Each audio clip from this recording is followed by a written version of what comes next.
Isabella just wanted to get to work without being late again. But she stumbled on the escalator and ended up in the arms of an irresistibly attractive stranger. Little did she know she had fallen right into the lap of trouble. And the mall owner. Get comfortable because romance is in the air. Isabella had always believed that destiny had a peculiar sense of humor, but she never imagined it would be so literal as to make her literally stumble into love. It was a typical Monday at Elegance Mall, one of the city's most luxurious shopping centers. The shop windows gleamed under sophisticated lighting. The mirrored marble reflected every hurried step of the visitors, and the constant buzz created an urban symphony that Isabella knew by heart. She loved working there at Sublime Cosmetics, a store that sold the most coveted beauty products among the region's socialites. That morning, however, everything went wrong. The alarm didn't go off. The shower decided warm water was optional, and the bus was exactly 20 minutes late. When she finally reached the mall, Isabella was running as if her life depended on it. And considering her manager's mood when someone was late, maybe it did. Going up the escalator 2 steps at a time, balancing her bag on her shoulder and trying not to break her neck in high heels, she checked the watch on her wrist. 15 minutes late. She took a deep breath, speeding up even more. It was exactly at that moment that her left heel decided to betray her trust. The world seemed to slow down when her foot slipped on the metal step. Isabella felt her stomach lurch as her body tilted backward, her arms flailing in the air in a desperate attempt to regain balance. Her bag flew in one direction, the lipstick she was holding in another, and she was about to become intimately acquainted with the mall floor until firm arms wrapped around her. The world returned to normal speed, but now Isabella was suspended in the air, supported against a masculine chest that exuded an expensive and enveloping cologne. Her heart raced, partly from the shock, partly from the unexpected proximity of the man who had caught her. "Careful, princess," a deep, amused voice murmured near her ear. "Escalators can be treacherous." Isabella raised her eyes and almost lost her breath again. The man holding her had honey-brown eyes that seemed to guard dangerous secrets, dark hair slightly tousled on purpose, and a smile that managed to be both charming and irritatingly presumptuous. "I was perfectly fine, thank you," she replied, trying to compose herself and ignore the heat rising in her cheeks. "And I'm not your princess." He helped her balance on her own feet, but didn't step away immediately. For a few seconds that felt eternal. They stood there too close, staring at each other. Isabella could feel the warmth emanating from his body, could see the small laugh lines around his eyes that revealed someone accustomed to smiling. "Of course you're not," he agreed, his smile widening. "A princess wouldn't have all that attitude." "Attitude?" Isabella arched an eyebrow, crossing her arms. "Sorry if I didn't melt into thanks for you doing what any decent person would do." "Any person?" He tilted his head, clearly amused. "Look around. How many other people rushed to save you?" Isabella glanced around quickly and noticed that indeed, several people had witnessed her near fall, but none had moved to help. This irritated her even more, not because they hadn't helped, but because he was right. "Maybe I didn't need to be saved," she retorted, picking up her bag from the floor and checking if nothing had broken. "Oh, of course," he said, leaning down to pick up the lipstick that had rolled a few meters ahead. "You were just testing the law of gravity." When he approached to return the lipstick, their fingers touched briefly. It was a simple contact, but it sent an electric current up Isabella's arm. She pulled her hand back quickly, pretending not to notice the spark. "Thank you," she murmured, putting the lipstick in her bag with more force than necessary. "You're welcome, rebellious princess." "Stop calling me that. How do you prefer? Damsel in distress? Beginning acrobat?" Despite herself, Isabella felt the corners of her mouth curve into a reluctant smile. There was something about him that was simultaneously exasperating and attractive. Very attractive. "I prefer Isabella," she said finally. "Isabella," he repeated as if he were trying out the name. "Beautiful. It suits you. And you are—" For a moment she swore she saw something pass across his face. Hesitation? Amusement? But it was so quick she wasn't sure. "Someone who has good taste in recognizing an interesting woman," he replied, dodging the question with irritating elegance.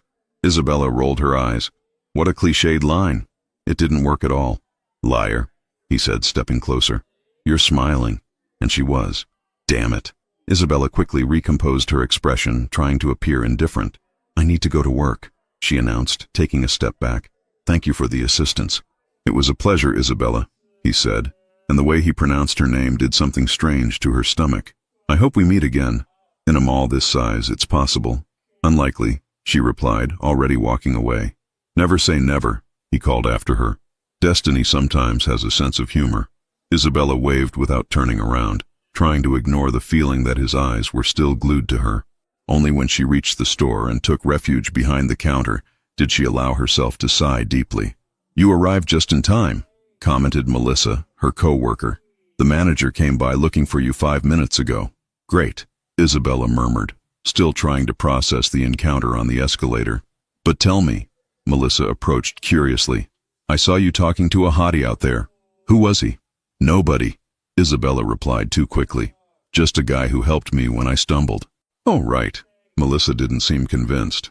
And this nobody looked like what? Like trouble, Isabella sighed, organizing the products in the display case.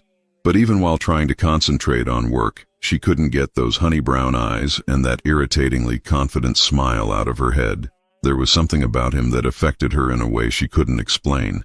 What she didn't know was that, at that exact moment, the mysterious stranger was standing in front of the store window, watching her work with a smile that promised much more than a simple casual encounter.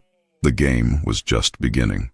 3 days had passed since the escalator incident, and Isabella was beginning to believe she had imagined all that electric chemistry. Maybe it was just the shock of the fall that had intensified everything. Maybe he was just another rich playboy who enjoyed flirting with mall employees. It was a typical Wednesday afternoon at Sublime Cosmetics. Business was slow, with only a few customers browsing the products without much interest. Isabella was organizing the new perfume releases in the display case when Melissa approached, nudging her with her elbow. Issa, there's a hottie entering the store, she whispered, pretending to arrange the lipsticks, and he's coming straight for you. Isabella raised her eyes and almost dropped the perfume bottle she was holding. There he was, walking through the store with the same irritating confidence as always, wearing a navy blue dress shirt that highlighted his eyes and dress pants that seemed to have been tailored specifically for his body. Good afternoon, he said, stopping in front of the counter with that smile she couldn't decipher whether it was charming or too provocative. Good afternoon, Isabella replied, trying to keep her voice professional. Can I help you with something? Actually, yes. He approached the counter, leaning casually against it. I'm looking for a gift. For your girlfriend? The question came out before she could control it, and Isabella mentally cursed herself. He arched an eyebrow, amused. What an interesting assumption. I don't have a girlfriend, he said after a strategic pause. And you? Isabella cleared her throat. We're not talking about me. Who is the gift for? For my sister. Her birthday is tomorrow, and I'm terrible at these things. How old is she? 25. More refined taste or basic? Refined, definitely refined, he replied. But his eyes didn't leave her face. She has good taste for everything. The way he said it made Isabella feel as if they were no longer talking about his sister. She forced herself to focus on work, walking to the imported perfume section. These here are the most sought after, she explained, picking up some bottles. They have floral, woody notes, or do you prefer something more citrusy? He approached to smell the perfumes, getting too close to Isabella. His masculine cologne enveloped her again, bringing back all the sensations from the escalator encounter. This one has an interesting aroma, he commented, holding the bottle she had sprayed on her own wrist for him to smell. But instead of smelling the perfume on the paper, he gently held her wrist, bringing his nose close to her skin. The touch was quick, but enough to make Isabella's heart race. Sweet, but with personality, he murmured, his eyes fixed on hers. Perfect. The perfume, she stammered, among other things. Melissa, who was watching everything from afar, disguised a giggle. Isabella stepped away, trying to regain her professional composure. So, will you take this one? She asked, wrapping the perfume more carefully than necessary. I will, he confirmed, taking his credit card from his wallet. And maybe you can help me with something else. What would that be? Do you know any good place to have lunch around here? I'm new to the area. Isabella observed him with skepticism. He didn't seem new anywhere. He had that confidence of someone who knew every corner of the mall. There's the Japanese restaurant on the 3rd floor. The Italian one on the 2nd is also good. And where do you have lunch? In the food court, like any normal employee. How about joining me at the Japanese restaurant? He suggested, signing the receipt. You could give me menu tips, since I'm new here. I work, she replied, but with less firmness than she intended. Everyone has a lunch break. I don't have lunch with clients. Then I'll have to stop being a client, he said, putting away his card. Problem solved. You're impossible. That's what they say, he smiled, taking the bag with the perfume. But I'm also persuasive. It won't work on me. We'll see. He headed toward the exit but stopped at the door and turned around. By the way, Isabella, her name sounded like a caress in his voice. I forgot to introduce myself last time. Ethan. Ethan, she repeated, liking how the name sounded. Pleasure to officially meet you. The pleasure was mine. His smile widened. See you later, rebellious princess. And he left, leaving Isabella standing behind the counter with flushed cheeks and a racing heart. Oh my God. Melissa approached as soon as he disappeared from sight. What chemistry? Who is this guy? He said his name is Ethan, Isabella murmured, still processing the conversation. And you're not going to accept the invitation? Are you crazy? He's gorgeous, charming, and clearly interested in you. Exactly why not? Guys like that aren't really interested in store employees. It must just be fun for him. And what's the problem? You can have fun too. Isabella shook her head, returning to organize the products. But for the rest of the afternoon, she couldn't concentrate on anything else. Every customer who entered the store made her heart jump, hoping it would be him again. The next day, Ethan appeared again, and the day after that too, always with a different excuse. He needed a gift for his secretary, wanted to try a new perfume, or simply passed by and decided to greet her. The visits became routine. He always arrived in the middle of the afternoon when business was calmer and stayed talking with her for 20-30 minutes. They talked about everything and nothing, movies, books, places they had traveled. He had intelligent humor, asked interesting questions, and seemed genuinely curious about her opinions. You're different, he said on a Thursday, leaning against the counter as usual. Different from what? From the women I know. Come on, how many do you know? The question came out with a more jealous tone than she intended. Many, he replied honestly, but none that make me want to invent excuses to buy lipstick. Isabella laughed despite herself. You bought 3 lipsticks this week. What do you need so much lipstick for? To have reasons to come here and talk to you. His honesty caught her off guard. For a moment, they stared at each other in silence, the tension growing between them like a rope about to snap. Why? She asked quietly. Because you intrigue me, he replied, leaning a little more over the counter. Because you don't get impressed easily. Because when you really smile, it seems like the world becomes more interesting. Isabella's heart was beating so hard she was sure he could hear it. There was sincerity in his voice that left her defenseless. Ethan, have dinner with me? He interrupted without apologies, without pretending it was work. Just you and me getting to know each other. Isabella looked into his eyes and saw something she didn't expect. Vulnerability. Beneath all that confidence, there was genuine hope that she would say yes. I don't know, she sighed. This could complicate things. The best things in life usually complicate everything. He smiled. It's worth the risk. The following week, Isabella found herself waiting for Ethan's visits with an anxiety she didn't want to admit. She had even started taking more care with her appearance. Not for him, of course, just because she was feeling more confident. At least that's what she told herself every morning while choosing her outfit more carefully than usual.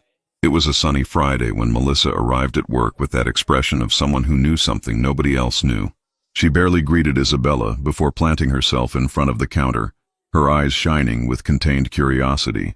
I need to tell you something, she said, looking around to make sure there were no customers nearby. If it's about Jorge from the perfumery asking for my number again, I already said I'm not interested. Isabella sighed, organizing the makeup brushes. No, it's not about Jorge. Melissa shook her head impatiently. It's about your mysterious heartthrob. Isabella stopped what she was doing. He's not my heartthrob yet. Melissa smiled. But listen to this. Yesterday I was leaving work when I saw him talking to the mall's general manager. You know that serious man who appears from time to time to check things? So what? Isabella tried to appear indifferent, but her heart was already racing. So what is that they weren't talking like customer and employee, Isa? They were talking like, I don't know, like equals. The manager even made a kind of formal bow when they said goodbye. A bow? Isabella frowned. You must have imagined it. I didn't imagine anything, Melissa insisted. I got curious and decided to investigate. You know Carla from the jewelry store? I do. Her mother has worked in mall administration for 15 years. Knows everyone who's important around here. Isabella felt a chill in her stomach. There was something in Melissa's tone that indicated this conversation wasn't going to end well. And what does this have to do with Ethan? I showed her a picture of him. Melissa pulled her phone from her bag. I managed to take this one from afar when he was leaving the store the day before yesterday. On the phone screen was a slightly blurry photo of Ethan walking through the mall corridor. Even with the poor quality of the image, it was unmistakably him. "Melissa, you can't go around taking pictures of customers," Isabella protested, but her voice came out weaker than intended. "Forget the photos now." Melissa waved her hand impatiently. Carla recognized him immediately. "Do you know who your mysterious lipstick buyer is?" The silence that followed seemed to last an eternity. Isabella could hear her own heart beating in her ears. "Ethan Blackwood," Melissa said finally, and the name came out like a bomb. "Son of Richard Blackwood, owner of this entire shopping mall chain, including this one here." Isabella's world seemed to tilt on its axis. She leaned against the counter to avoid losing balance, all the puzzle pieces fitting together at once. The excessive confidence, the expensive suits, the way he knew every corner of the mall, the way the manager treated him. "It can't be," she murmured. "It is." "Yes," Melissa continued, clearly excited about the discovery. "The heir to the Blackwood Empire is hitting on you. Do you realize what this means?" "It means he's been lying to me this whole time," Isabella said, feeling a mixture of anger and humiliation burning in her chest. "Lying? Did he say he was poor?" "No, but—" She stopped, realizing that Ethan had never really lied about anything. He just hadn't told the whole truth. "He let me believe he was just another regular customer." "Maybe he wanted you to like him for who he is, not for the money," Melissa suggested. But Isabella wasn't listening. Her mind was racing, reviewing all the conversations they'd had, all the times he had flirted with her, all the moments when she had let her guard down. Was it all just fun for him?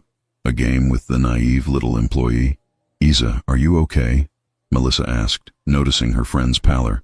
"I'm great," she replied through gritted teeth. "Perfect. Look, I know it's a shock, but think about the bright side.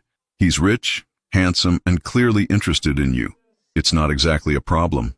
"It is a problem," Isabella retorted, "because people like him don't really get interested in people like me. We're from different worlds." "But he doesn't know that yet," Melissa tried to argue. "Of course he knows," Isabella exploded, her voice coming out louder than intended. "He knows exactly who I am, where I work, how much I earn, while I knew nothing about him.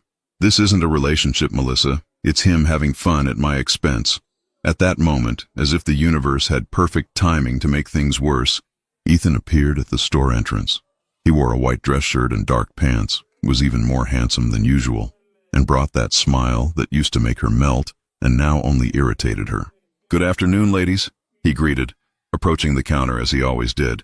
"Good afternoon, Mr. Blackwood," Isabella replied with an icy voice, emphasizing the surname. His smile faltered. For a brief moment, she saw surprise and something that could be interpreted as guilt pass across his face. "So you found out," he said quietly. "I found out," she confirmed, crossing her arms. "Interesting how you forgot to mention that little detail about owning the place where I work." "Isabella, I can explain." "No need," she interrupted. "I understood perfectly. The rich guy having fun with the poor little employee. Very original." "It's nothing like that," he said, taking a step forward. "If you let me explain." "Explain what?" she asked, her voice loaded with hurt. "How you found it funny to see me stumbling in front of the mall that's yours. How it must have been hilarious to see me trying to impress a customer who, in reality, could fire me with a snap of his fingers. I would never do that," he said, and there was an urgency in his voice she had never heard before. "No?" She laughed, but there was no humor in the laugh. "Then why didn't you tell me who you were from the beginning?" Ethan ran his hand through his hair, clearly frustrated. "Because every time people find out who I am, they change, become different, fake. They want things from me, not me. And with you?" He paused, searching for the right words. "With you it was different. You treated me like a normal person. You asked questions about me, not about what I own. You laughed at my bad jokes without forcing it. It was real." "Real?" She shook her head incredulously. "Nothing about this was real. It was all based on lies." "I didn't lie about anything I feel for you," he said, approaching closer. "Every conversation, every smile, every moment, all of that was true. But you lied about who you are. I omitted information. It's not the same thing." "For me it is," Isabella said, feeling tears threatening to appear. She wasn't going to cry in front of him, wasn't going to give him that satisfaction too. Melissa, who had followed the entire discussion in silence, decided to step away discreetly, pretending to organize products on the other side of the store. "Isabella, please." Ethan extended his hand as if to touch her, but she stepped away. "Let me take you to dinner today. We can talk about this properly." "No," she said firmly. "I don't want to have dinner with you. I don't want to talk to you. Actually, I don't want to see you in my store anymore." "Your store?" he asked, and there was a dangerous tone in his voice. "You know what I meant." "I do," he nodded slowly. "And you know I can be here whenever I want." "Of course you can," she agreed, raising her chin defiantly. "After all, you're the owner. But that doesn't mean I'm going to talk to you." They stared at each other for a long moment, the tension between them now of a completely different kind. It was no longer attraction and fun. It was hurt, wounded pride, and something neither wanted to name. "All right," Ethan said finally, "if that's how you want it to be." He turned to leave but stopped at the door. "Just so you know," he said without turning around, "I was going to tell you. Tonight at dinner, I was going to tell you everything." And then he left, leaving Isabella alone with a broken heart and an anger she didn't know exactly whom to direct at, whether at him for having omitted the truth or at herself for having allowed herself to fall in love with someone who was clearly out of her reach. 5 days had passed since the argument in the store, and Isabella was beginning to wonder if she had overreacted. Not that she would admit this to anyone, especially to Melissa, who kept reminding her that she had dismissed the city's most coveted heir. "Are you crazy?"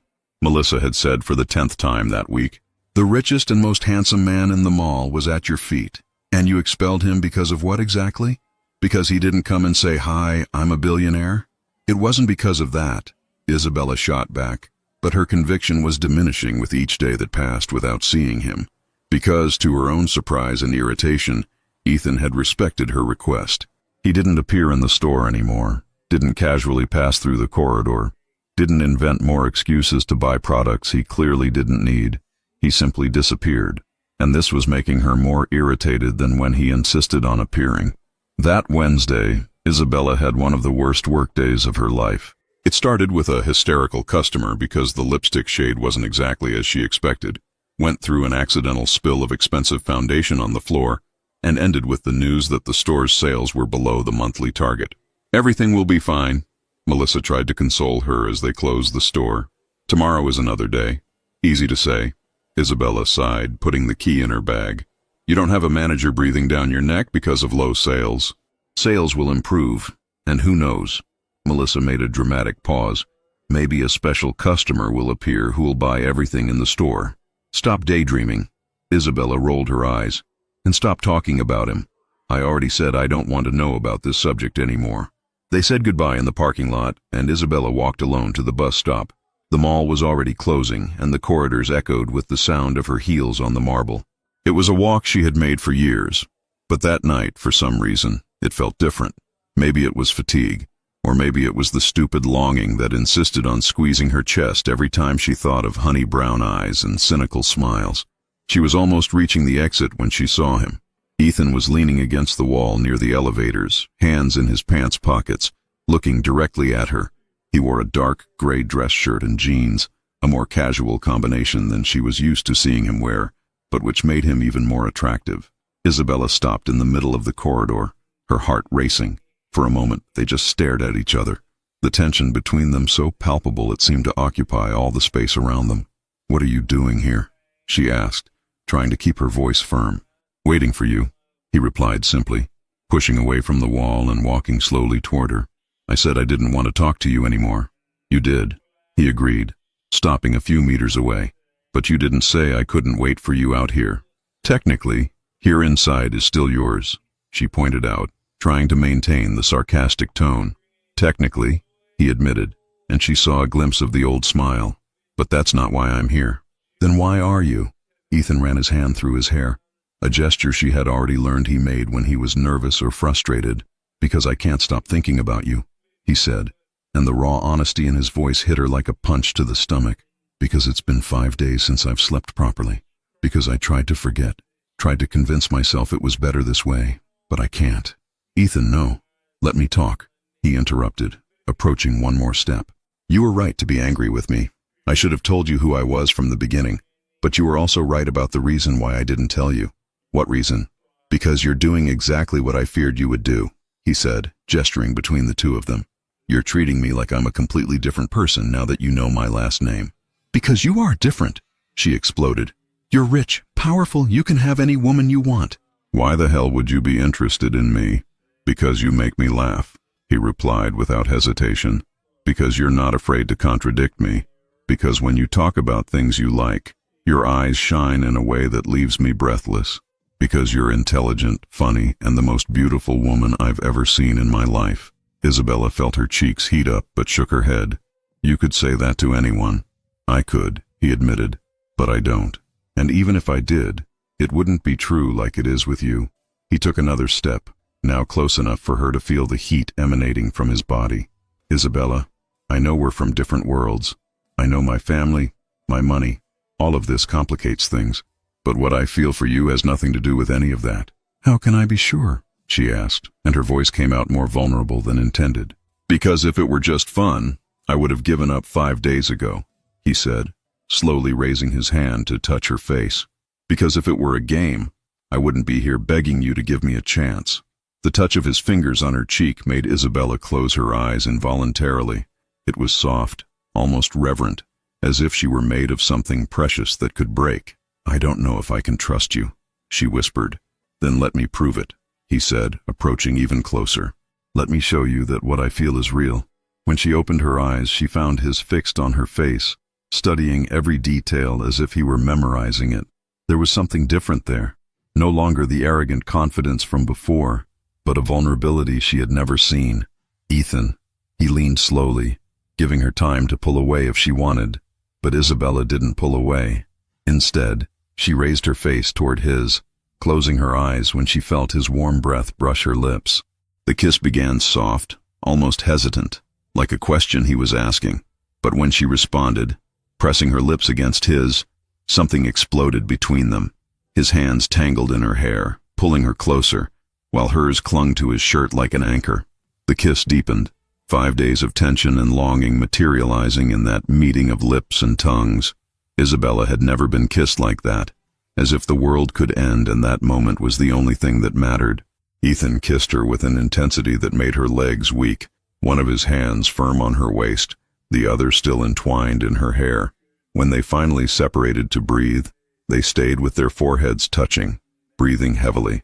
The mall was silent around them, only the sound of both their accelerated breathing echoing in the empty corridor. Wow, she murmured, eyes still closed. Yeah, he agreed, his voice hoarse. Wow. They stayed like that for a long moment, absorbing what had happened. Isabella could feel his heart beating against her chest, could feel the masculine cologne that made her dizzy, could feel his hands trembling slightly where they touched her skin. Does this change anything? He asked quietly. Isabella opened her eyes and found him looking at her with an expression that mixed hope and fear. It changes everything, she admitted, and at the same time, it changes nothing. What does that mean? It means I'm still scared, she said honestly. It means I still don't know if this can work out, but it also means that... She paused, gathering courage. Maybe I want to find out.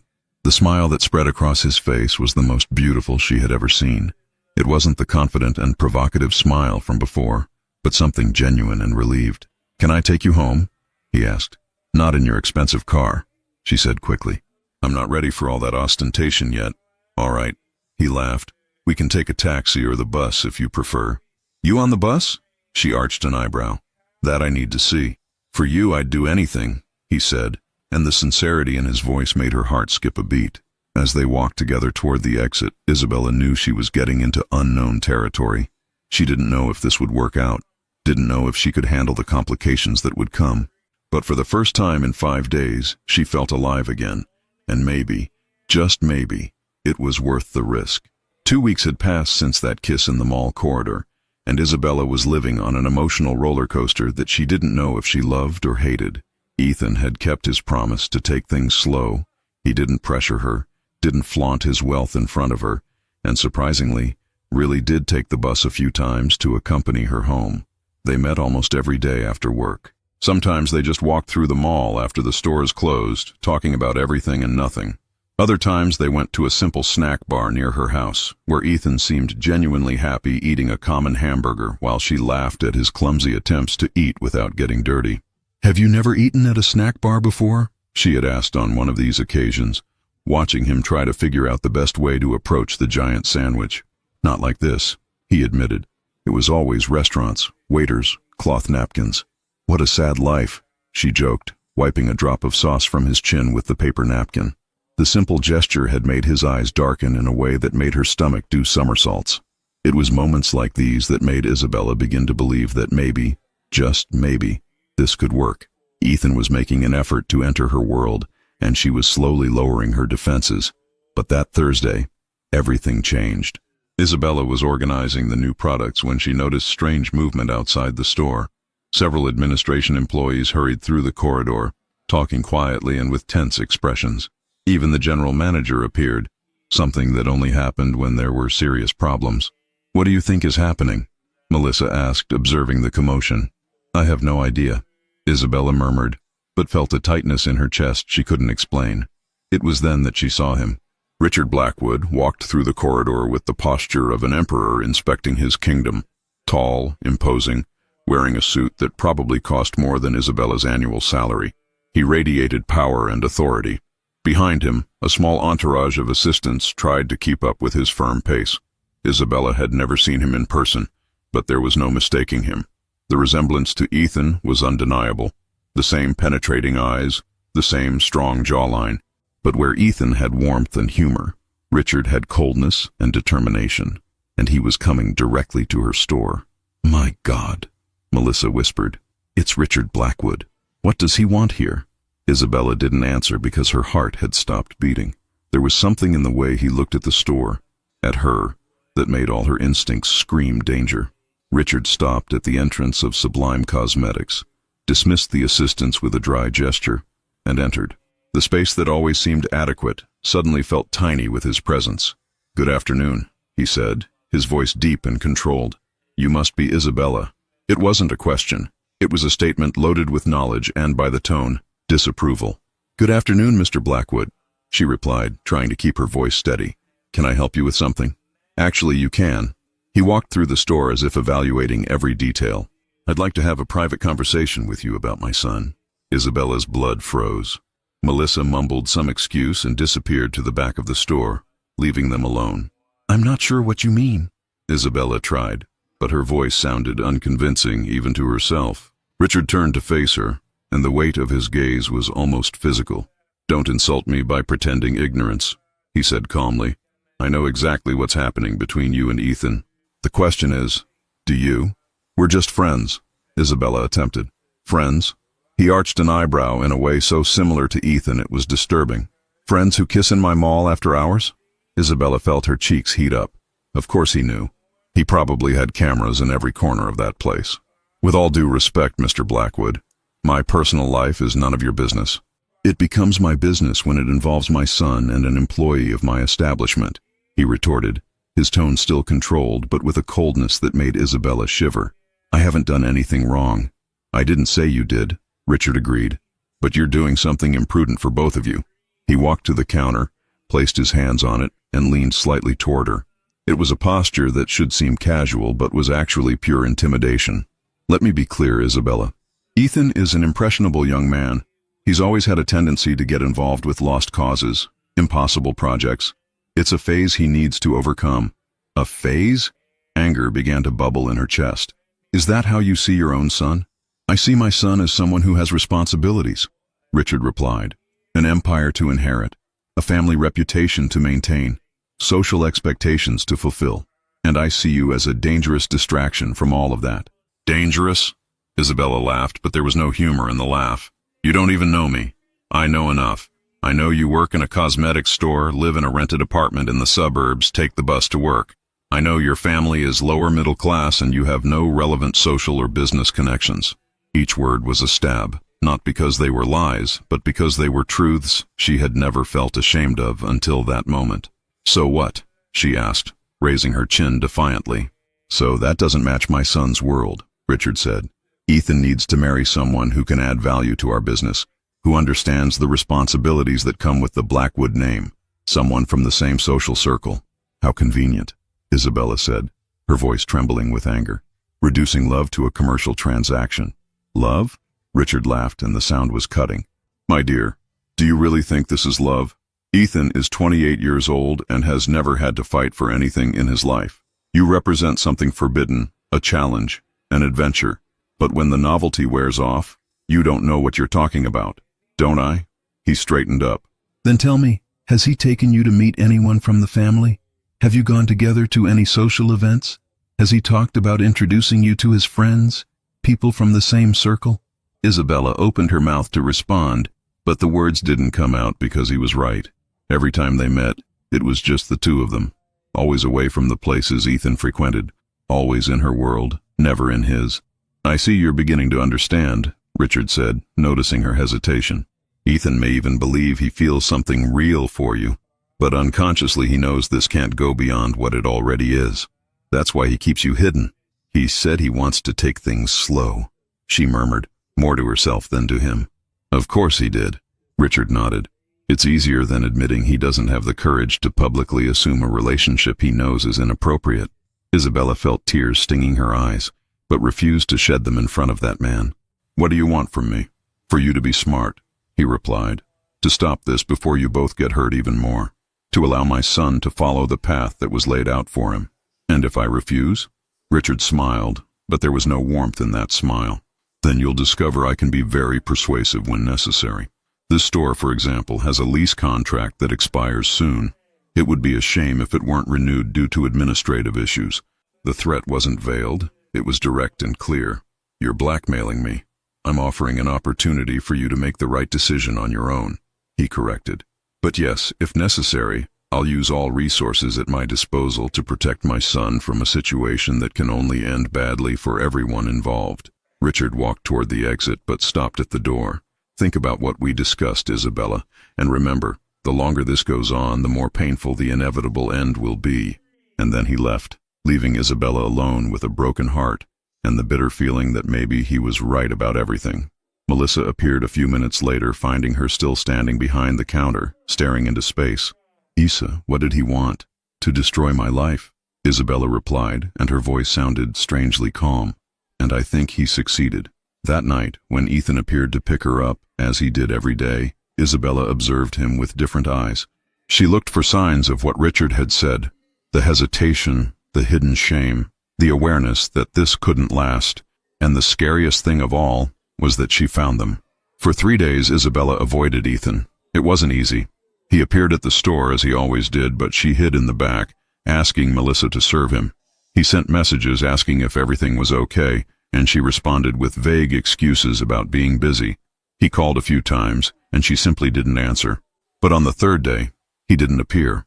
And that's when Isabella realized that maybe Richard was right about more things than she wanted to admit. The next morning, a Friday, she was reorganizing the display products when she saw him approaching. But there was something different about him. Ethan walked with less confidence, his shoulders slightly hunched, and when he entered the store, he didn't bring that smile that always made her melt. We need to talk, he said without preambles. I'm working, she replied without looking at him. Isabella, please. There was something in his voice that made her finally face him. I know my father was here. Her blood froze. How do you know? Because he came to me afterward. Because he told me about your conversation. He ran his hand through his hair in a frustrated gesture. Because I should have imagined he would do this. Isabella dropped the product she was holding and turned completely toward him. And you came here to do what? Tell me he was right? That this was all a mistake from the beginning? No, Ethan replied firmly. I came to tell you he was wrong. About everything. Was he? She crossed her arms. Then why did you disappear for 3 days? Why didn't you look for me when you found out he had threatened me? Because... He hesitated, and in that hesitation, Isabella saw the confirmation of all her fears. Because you had doubts, she completed, her voice loaded with hurt. Because a part of you wondered if he wasn't right. That's not... It was, yes, she exploded, all the anger and frustration of the last few days overflowing. You disappeared because for the first time someone put into words what you already knew deep down. That this can't work. That we're from different worlds. That I don't fit into your life. Isabella, that's not true. Isn't it? She laughed bitterly. Then tell me, When were you going to introduce me to your family? When were we going to go out together somewhere your friends could see us? When were you going to stop hiding me like I was a dirty secret? Ethan looked like he had been slapped. For a long moment he was silent. And in that silence Isabella found all the answers she needed. That was it, wasn't it? She murmured, feeling tears threatening to fall. I was just an adventure, fun until you found someone suitable for your world. No, he said, taking a step toward her. It wasn't that. I wanted to protect you. Protect me? She shook her head incredulously. Protect me from what? From my world? From my family? From people who can be cruel and prejudiced? I wanted us to have time to solidify before facing all of that. How convenient, Isabella said, echoing the words she had used with Richard, using protection as an excuse for cowardice. The word hit Ethan like a slap. She saw the hurt pass across his face, followed by something that seemed to be a painful revelation. You're right, he said quietly. I am a coward. Ethan. No, he interrupted. You're right. I was scared. Scared of how my family would react. Scared of how this would affect business. Scared of... He paused.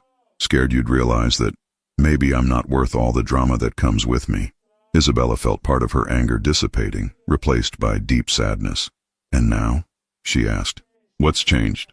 What changed is that I spent 3 days without you, and they were the worst 3 days of my life, he replied, approaching closer. What changed is that I realized I'd rather face my father, my family, the whole world, than lose you. Pretty words, she said, but her voice had lost part of its coldness. But what about when things get really difficult? When your father pushes harder? When you realize that choosing me means giving up everything you've always had? I won't give up everything, Ethan said, stopping right in front of her. I'll fight for what matters, and you matter, Isabella. More than any company, any inheritance, any expectation my father has. How can I trust that? In response, Ethan took his phone from his pocket and dialed a number. He put it on speaker before she could protest. Ethan, Richard's voice echoed through the small store space. I thought you were going to come to the office today so we could talk. I'm talking now, Dad, Ethan replied, his eyes fixed on Isabella's. And I want to make one thing very clear. Ethan, if this is about that girl, it's about Isabella, yes. The woman I love and intend to stay with, whether you like it or not. The silence on the other end of the line was deafening. Isabella felt her heart stop beating when he said he loved her. It was the first time he had used that word. Ethan, Richard's voice was dangerously calm. I think you'd better think carefully about what you're saying. I already thought about it, Ethan replied. I thought a lot, and my decision is this. Isabella is the woman I choose. If you can't accept that, then we'll have a problem. But I won't give her up. You're making a mistake that could cost you your inheritance, Richard threatened. Then let it cost, Ethan said without hesitation. I can build my own life, my own company. I can work for others, but I can't build another heart, another love like this. Isabella felt tears finally overflowing, but now they were tears of a completely different emotion. Ethan, Richard began, but was interrupted. The conversation is over, Dad, Ethan said firmly. When you're ready to really meet Isabella, to give her a real chance, let me know. Until then, I don't want to hear another word against her. And he hung up. The silence that followed was profound. Ethan and Isabella stared at each other, both breathing heavily, as if they had just emerged from a battle. You just defied your father, she said quietly. I did, he confirmed. Because of me. Because of us. He corrected. He could really take away your inheritance. He could, Ethan shrugged. But he can't take you away from me, unless you want to leave. Isabella observed him for a long moment. She saw determination in his face, but also vulnerability. He had put himself at risk for her, had chosen her over the easy life he had always had. You said you loved me, she murmured. I did, he confirmed, taking a step closer. Because it's true. I love you, Isabella. I love your strength, your intelligence, your stubbornness. I love the way you challenge me, how you make me want to be a better person. I love how you make a snack bar hamburger seem like the best meal in the world just because you're with me. She laughed through her tears. I love you too, she finally admitted. Despite everything, despite the fears, despite your impossible father, I love you. Ethan smiled, and it was that genuine smile she had learned to love, free from all the arrogance of the early days. So it's decided, he said, extending his hand to her. Us against the world. Us against the world, she agreed, intertwining her fingers with his, including against my father. Especially against your father, she corrected, and they both laughed. But even as they laughed, Isabella knew the battle was just beginning. Richard Blackwood wasn't the type of man who would accept defeat easily, and Ethan had just declared war on his own father for her. She just hoped their love was strong enough to survive what was coming. Now, Ethan said, pulling her closer, I think I owe some official introductions. How about we start with a dinner where I take you to the best restaurant in the city, and we don't hide from anyone? As long as you don't get uncomfortable if I don't know which fork to use first, she joked. As long as you don't get uncomfortable if I still prefer the hamburger, he retorted. And they kissed right there in the middle of the store, not caring who might see. The war was declared, but at least now they were on the same side. 1 week had passed since the phone confrontation with Richard, and things had changed drastically. Ethan was no longer hiding. He appeared at the store every day, took Isabella to lunch at the mall's own restaurants, and they walked hand in hand through the corridors as if it were the most natural thing in the world. The gossip spread like wildfire. Employees whispered when they passed. Some customers looked with poorly disguised curiosity, and Isabella could feel the stares wherever they went. But Ethan seemed completely oblivious to it all, or simply didn't care. Doesn't it bother you? She asked on a Tuesday when they left the Japanese restaurant on the 3rd floor, and she noticed several people watching them. What? People looking? The comments? Ethan stopped in the middle of the corridor and pulled her closer, kissing her softly right there in front of everyone. Does it bother me now? He asked when they separated, a playful smile on his lips. Ethan, she protested, but was laughing. I want everyone to know you're mine, he said, intertwining her fingers with his. I'm not ashamed of that. I'm proud. And he really seemed to be. But Isabella still felt a knot in her stomach every time she thought about Richard and his threats. The man had been silent since the call, and that made her more nervous than if he were making a scene. He's planning something, she told Ethan that night as they walked to the bus stop. Who? Your father? This silence isn't normal. Men like him don't just accept defeats. Ethan sighed. Maybe he's reconsidering. Maybe he realized I was serious. Or maybe he's waiting for the right moment to strike. Isa, he stopped and turned to her. No matter what he does, I won't change my mind.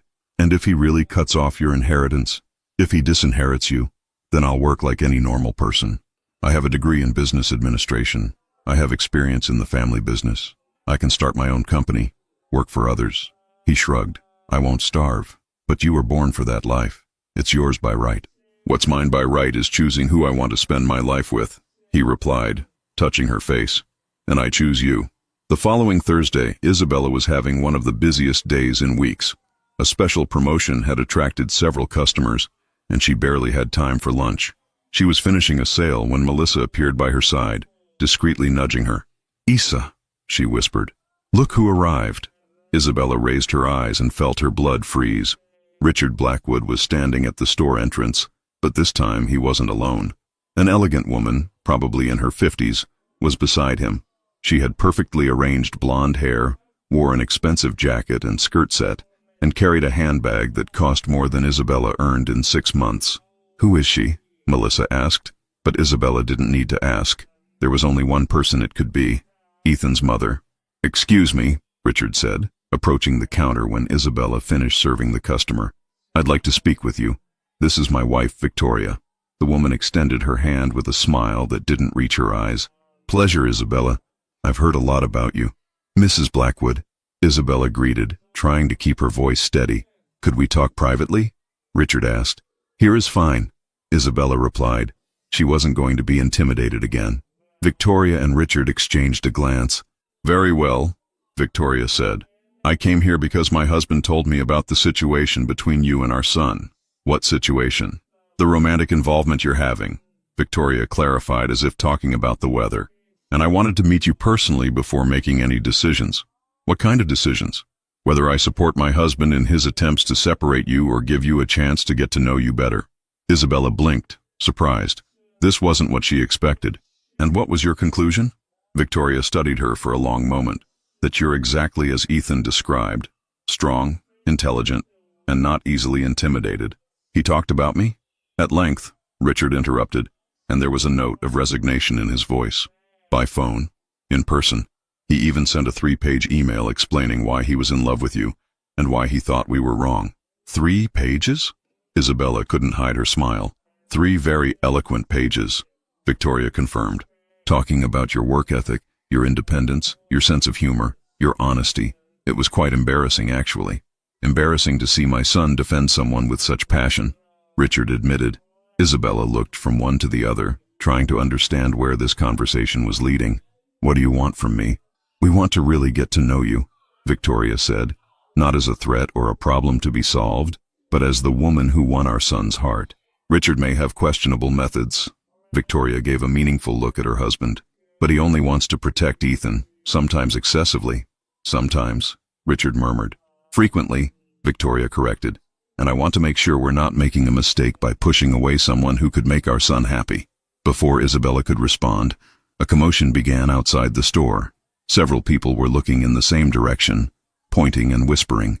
Even Victoria and Richard turned to see what was happening. And then Isabella saw him. Ethan was walking through the mall corridor carrying the biggest bouquet of red roses she had ever seen in her life. It wasn't just big, it was absolutely exaggerated, taking up almost all the space in his arms. Behind him, one employee carried a large box of chocolates, and another brought a giant teddy bear. What is he doing? She murmured, but part of her already knew. Ethan stopped right in front of the store, completely ignoring the crowd that had formed around him and his parents' presence. His eyes were fixed only on Isabella. "Isabella Santos," he said, loud enough for everyone to hear. "I want everyone in this mall to know that I am completely, hopelessly in love with you." "Ethan, what are you doing?" she asked, but was laughing and crying at the same time. "I'm redeeming myself for being an idiot," he replied, entering the store with all the romantic paraphernalia. "I'm proving I'm not ashamed of you, that I don't want to hide you, that I want to shout to the whole world that you're the woman of my life." The store was now packed with curious onlookers. Mall employees, customers, and even some neighboring store owners had come to see the spectacle. "Isabella," he continued, placing the flowers on the counter, "I know I made mistakes. I know I took too long to have the courage to publicly assume what I feel, but I want to spend the rest of my life making up for it." "Ethan, let me finish," he interrupted, taking her hands. "I want to take you to meet all my friends. I want to introduce you at every social event, every business dinner, every family gathering. I want you to know every corner of my world because I want you to be part of it, not as a visitor, but as the owner." The crowd around was completely silent, absorbing every word. "And if your parents don't approve?" she asked, glancing quickly at Victoria and Richard. "Then they'll have to get used to it," Ethan replied without hesitation. "Because you're not going anywhere." It was then that Victoria stepped forward. "Actually," she said, her voice clear in the store's silence, "I think I'm already getting used to it." Ethan turned, surprised to see his parents there. "Mom, Dad, what are you doing here?" "Meeting our future daughter-in-law," Victoria replied with a genuine smile. Ethan's jaw dropped. "Future daughter-in-law? Well," Richard cleared his throat, "if you're going to insist on marrying her anyway, I'd prefer it to be with our blessing." "Wait," Isabella intervened. "Nobody mentioned marriage here." Ethan turned to her with a smile that could light up the entire mall. "Not yet," he said, "but now that my parents approve," he knelt right there in the middle of the crowded store, taking a small box from his pocket. "Ethan," Isabella gasped. "Isabella Santos," he said, opening the box to reveal a ring that sparkled under the store lights. "Will you marry me and make me the happiest man in all floors of this mall?" The crowd held its breath. Melissa was crying openly. Victoria had her hands on her chest. Even Richard seemed emotional. "You're crazy," Isabella said, smiling through her tears. "Completely," he confirmed. "Crazy about you." "Yes," she said finally. "Yes, I accept." The mall exploded in applause when Ethan kissed her, still kneeling, with the ring shining on her finger. It was exaggerated, it was public, it was everything she thought she didn't want. And it was perfect. When they finally separated, Ethan stood up and pulled her into a hug that lifted her off the ground. "I love you," he murmured in her ear. "I love you too," she replied. "Even if you are completely dramatic." "I learned from the best," he laughed, and she knew he was referring to the fall on the escalator that had started it all. On the other side of the store, Victoria nudged her husband. "Admit it," she said. "You like her." Richard watched his son and future daughter-in-law, who were now laughing and crying at the same time. "Yes," he finally admitted. "I think I do." Some 2 weeks had passed since the most public marriage proposal in Elegance Mall's history. and Isabella was still getting used to the new reality. The ring on her finger caught the light with every movement, constantly reminding her that she wasn't dreaming. News of the engagement had spread like wildfire. Social newspapers published photos of the moment, calling it the romance of the century between different worlds. Social media buzzed with comments, some adorable, others not so much. But Isabella discovered she didn't care about others' opinions when she had Ethan by her side. "Nervous?" Melissa asked that Friday, adjusting an imaginary tie around her friend's neck. "Terrified," Isabella admitted. "It's Richard Blackwood. Even though he approved the engagement, he's still intimidating." Victoria had suggested a formal lunch to officially welcome Isabella into the family. It wasn't mandatory, but it was a Blackwood tradition, and Ethan had explained that it would be important to definitively seal his father's approval. "You'll be fine," Melissa encouraged her. "He already likes you, he just doesn't know it yet." The chosen restaurant was the most elegant in the city, the kind of place Isabella had never set foot in. When she arrived accompanied by Ethan, she was greeted by a maitre d' who practically bowed before them. "Reserved table for Mr. Blackwood," Ethan said, and they were immediately escorted to a private room. Richard and Victoria were already there, talking quietly. Richard wore an impeccable suit, and Victoria was stunning in a navy blue dress. When they saw Isabella enter, both stood up. "Isabella," Victoria smiled warmly, kissing her on both cheeks. "You look beautiful. Thank you for accepting our invitation," Richard said, and his formality was softer than the first time they met. For the first 20 minutes, the conversation was polite and superficial. They talked about the weather, the restaurant, general comments about the mall. Isabella gradually began to relax, realizing that Richard wasn't trying to test or intimidate her. It was when the main course arrived that the conversation took a more personal turn. "Tell me about your family," Richard said, cutting his steak with surgical precision. "My parents live in the countryside," Isabella replied. "My father works in a factory. My mother is a teacher. I have a younger sister who's in nursing school." "And how did they react to the engagement?" Isabella smiled, remembering the call she had made the day after the proposal. "My mother cried. My father was suspicious and wants to meet Ethan personally for a little chat. My sister said I caught the prince charming and now she'll have to settle for a commoner." Victoria laughed and even Richard sketched a smile. "I'd like to meet them," Victoria said. "Maybe we could organize a dinner." "They'd be honored," Isabella replied, "and probably too nervous to eat. Like you were today," Ethan joked, and she gave him a discreet elbow. "And your plans for the future?" Richard asked. "Do you intend to continue working?" "Of course," Isabella replied without hesitation. "I love my job. I like having my independence. Even being the wife of a Blackwood, especially being the wife of a Blackwood," she replied, and saw approval pass through his eyes. "And if there are conflicts between your career and the family's social obligations, then we'll talk and find a balance," she said. "I don't intend to become a trophy wife, but I also understand that marrying Ethan means accepting certain responsibilities." Richard nodded slowly. "You know," he said, putting down his utensils, "when Ethan first told me about you, I thought it was just a phase, a young rebel's whim." "Richard," Victoria murmured in a warning tone. "No, let me speak," he continued. "I was wrong. Completely wrong." Isabella blinked, surprised. "I was," he confirmed. "I spent the last few weeks watching my son, and you know what I saw?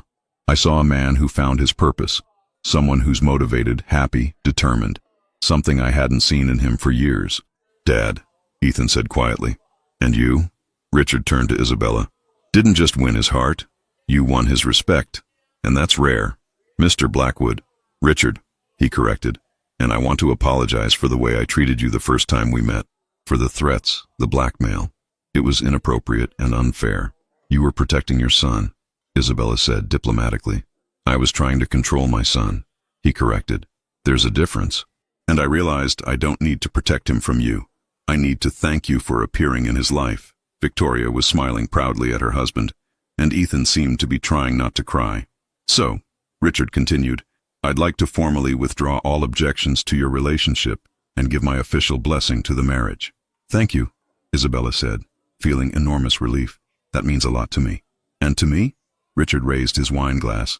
"A toast to Isabella, who managed to do something that neither I nor Victoria could do in years, make our son truly smile." Everyone raised their glasses, and Isabella felt intense emotion taking hold of her.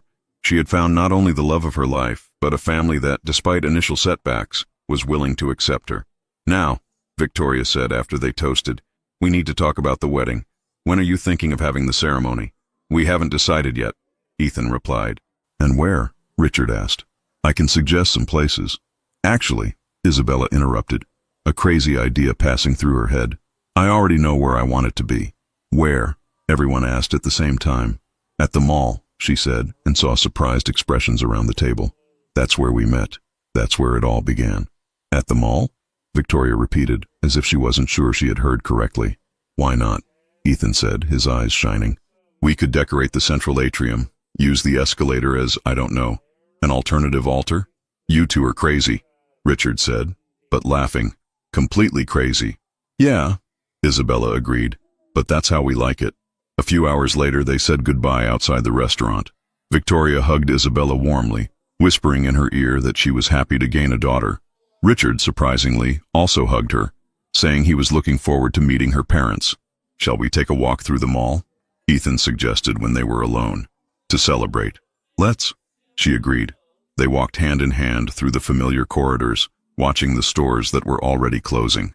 It was strange to think about how everything had changed since that first day when she had stumbled on the escalator.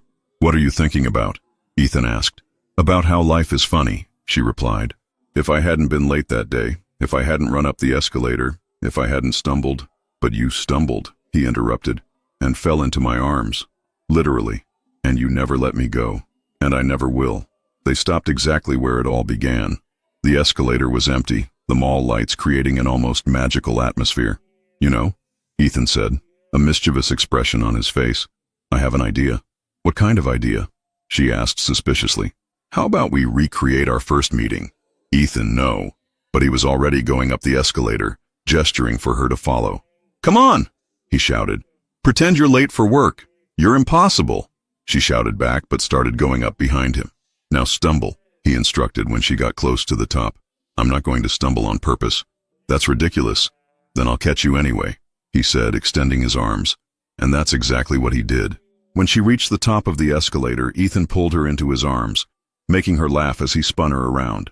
"Careful, princess," he said, echoing the first words he had said to her. "Escalators can be treacherous." "I'm not your princess," she replied, reciting her own line. "Of course you are," he corrected, kissing her softly. "You're my queen." As they kissed at the top of the escalator, surrounded by the twinkling lights of the empty mall, Isabella thought about how perfect it was that everything had started there, because that place that used to be just her workplace was now where her new life had begun. "I love you," she murmured against his lips. "I love you more," he replied. "Impossible. Probable." "Ethan?" "Thank you for catching me when I fell. Thank you for stumbling," he replied. "Best thing that ever happened in my life." And there in the mall, where they met, where they worked, where they would get married, Isabella and Ethan laughed together, knowing that no matter how many floors life had, they would climb them all side by side. Love had conquered all floors, exactly as it should always be. The end. And so we conclude another story. If you enjoyed it, please leave a like, subscribe to the channel, and activate the bell so you don't miss the next romances. And for me to know you made it this far, comment a little flower or star in the comments below. I'd love to know who followed this story to the end. Thank you very much for your time. God bless, and see you next time.